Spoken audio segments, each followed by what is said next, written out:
The launch of the Tibet 100 Centenary Flame marks a critical milestone in our nation's journey of economic transformation, highlighting the undeniable contribution made by technical and vocational education and training institutions to enhancing our capacity to achieve inclusive growth and equitable development.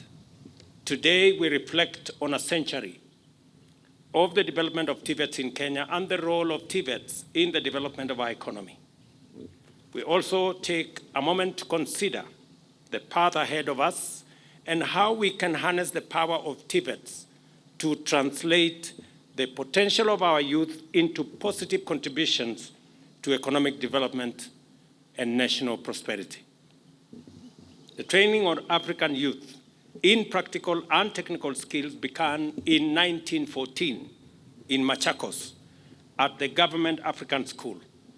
However, the first Tibet was founded a decade later when the Native Industrial Training Depot was established in Kabete and mainly trained technicians to work on the railway.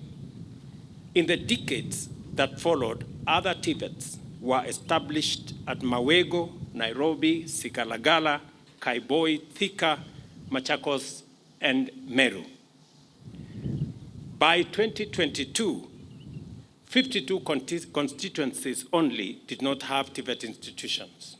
Recognizing their importance in development, we committed to ensure that every constituency has at least one fully equipped Tibet in the next 3 years. As we celebrate 100 years of Tibet in Kenya, I am delighted to confirm that we are delivering on this commitment in full. We now have 24 national polytechnics across the country, 13 of which were recently upgraded. And we have 272 technical and vocational colleges, with 16 scheduled to be completed this year, 2024-2025. I have instructed the ministry that the remaining constituencies, we must start and complete their Tibet in the next 2 years, so that we live up to our commitment that every constituency in Kenya will have a fully equipped Tibet to give opportunity to millions of young people out there who deserve an opportunity to be their best. On my way here this morning, I got the news from our friends in China that they have approved another 13 billion Kenya shillings to equip 70 of our Tibets that today don't have sufficient equipment. It is a coincidence that when we are celebrating 100 years, we got news that we have additional equipment to equip our Tibets, because Tibet, if education is the key, Tibet is the master key.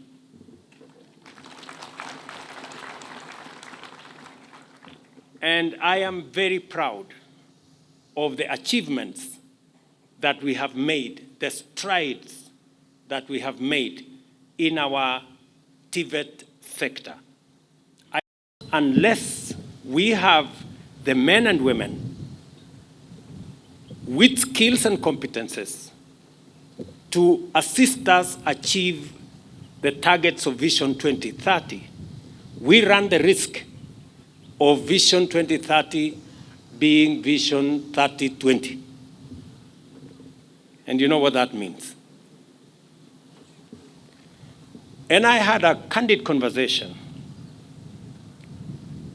And it was not an easy decision, because I remember then, when, as minister, when I said, we need to change focus. We cannot, it is good to learn history. And I was a very good student of history. We all know Vasco da Gama arrived. and he came from somewhere and he ended somewhere. But he since passed away,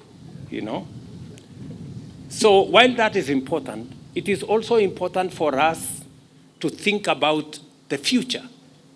The future is different from the past. We need new skills. We need new competences. We need new approaches. We need new knowledge for us to tackle an ever-changing world. And therefore, we need to refocus our education as appropriately. When we started this journey of Tibet, there were less than 40,000 students. Today, I'm very happy that we have 350,000 students in Tibet.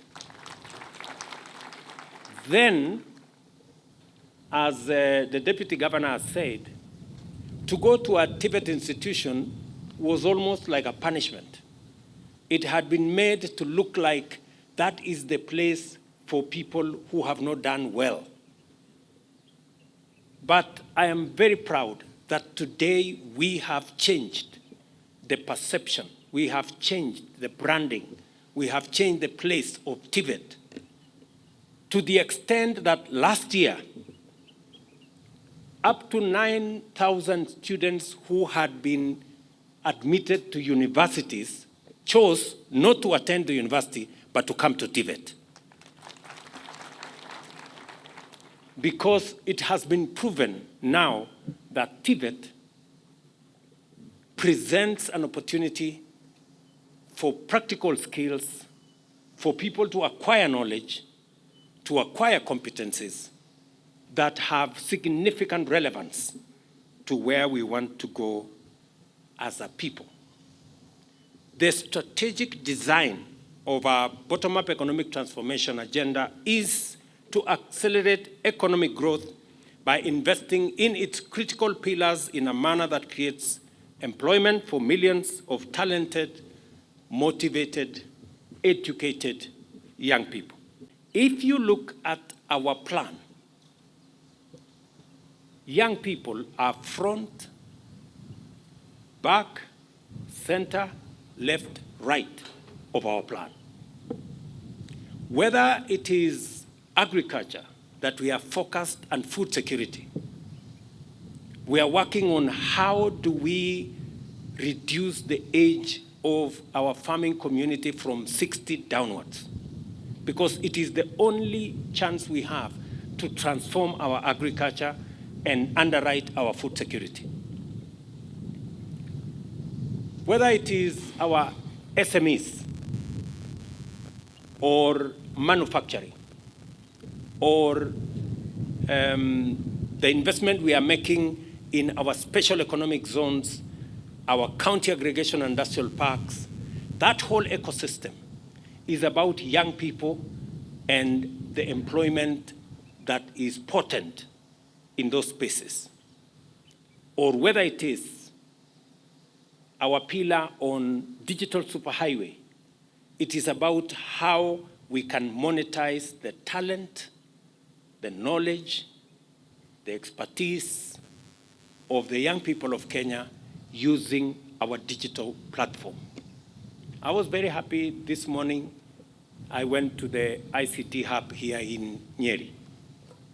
And Mike, a gentleman from the village here, was telling me how in the last 6 months he has made 500,000 working online.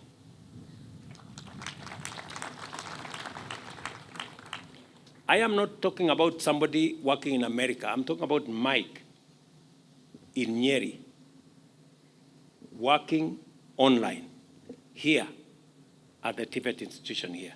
And it is the reason why,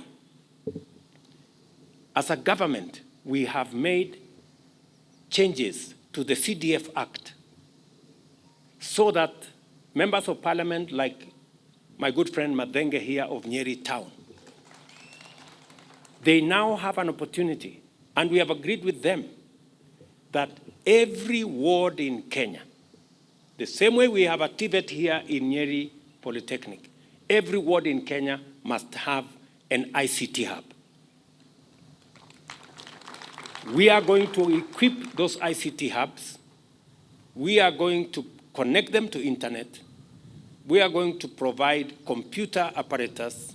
We are going to provide teachers to make sure that we use the digital space and the talent, expertise, and knowledge of the millions of young people coming out of colleges like this, or schools, or universities, to drive our economy through digital jobs. That is the commitment we have made. And I'm saying to the young people of our nation, for the first time, you have an administration that is focused on deliberately creating opportunities for employment, for work, for the millions of young people in our country. It is not sufficient for us to say we are going to grow the economy. We must be intentional. We must be deliberate on where we are going to create these jobs, whether it is in our housing plan, whether it is in our special economic zones, whether it is in our county aggregation industrial parks, whether it is in our ICT hubs. The focus is on getting young people in Kenya with their knowledge, with their skills, with their competencies, with their talents, to be able to monetize them and contribute meaningfully to driving our economy.